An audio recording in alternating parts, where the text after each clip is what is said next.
Hi everyone, welcome back to Amariq Studio, and this is the next episode of Figma Mastery series. In the last video, we explored layers and hierarchy, how to name, lock and organize them like a pro. Now it's time to put everything together and set up your very first project in Figma. This is where most beginners either skip steps or start messy, but I'll show you how professionals actually prepare a clean project before starting any design. So let's get started. When you open Figma, click on the new design file button. You will see a fresh blank canvas. This is your main working area. But before we start designing anything, let's prepare it properly. On the left, rename your file. Just click on the title. It might say untitled and name it something clear like website project or portfolio layout. Naming your files properly might seem small, but trust me, when you start working with clients or teams, this habit makes a huge difference. Now let's talk about pages. If you look at the left sidebar, you will see a pages section at the top. Right now you probably have just one page called page 1. Pages are great for keeping different parts of your project separated. For example, you can have one project for design,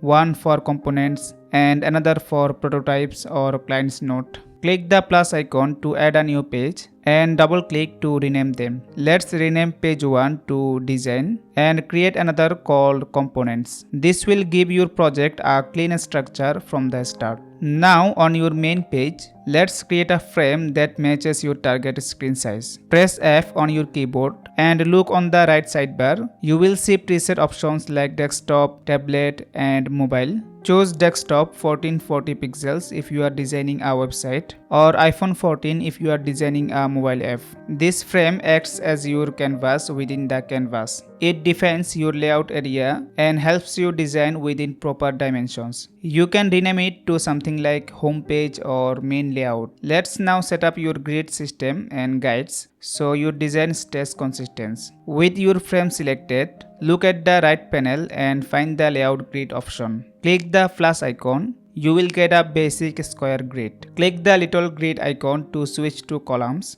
Now set it to 12 columns, margin 80 pixels and gutter 20 pixels. That's a common setup for web design. This might feel advanced, but it will help you align everything perfectly later on, just like in real world projects. Once your frame is ready, let's also set the background color for your file. Click on an empty area on the canvas, not inside the frame. And on the right side you will see a fill color option. Choose a neutral tone like light gray or off-white. This gives you better visual contrast when working on dark or bright sections later. Alright, let's quickly recap what we did. We created a new design file and renamed it properly. Added multiple pages to stay organized, set up a frame with the right size, created a grid layout for alignment, and adjusted our canvas background for better visibility. These small steps might feel simple, but they build the foundation for every professional Figma project you will ever create. And that's it for this tutorial.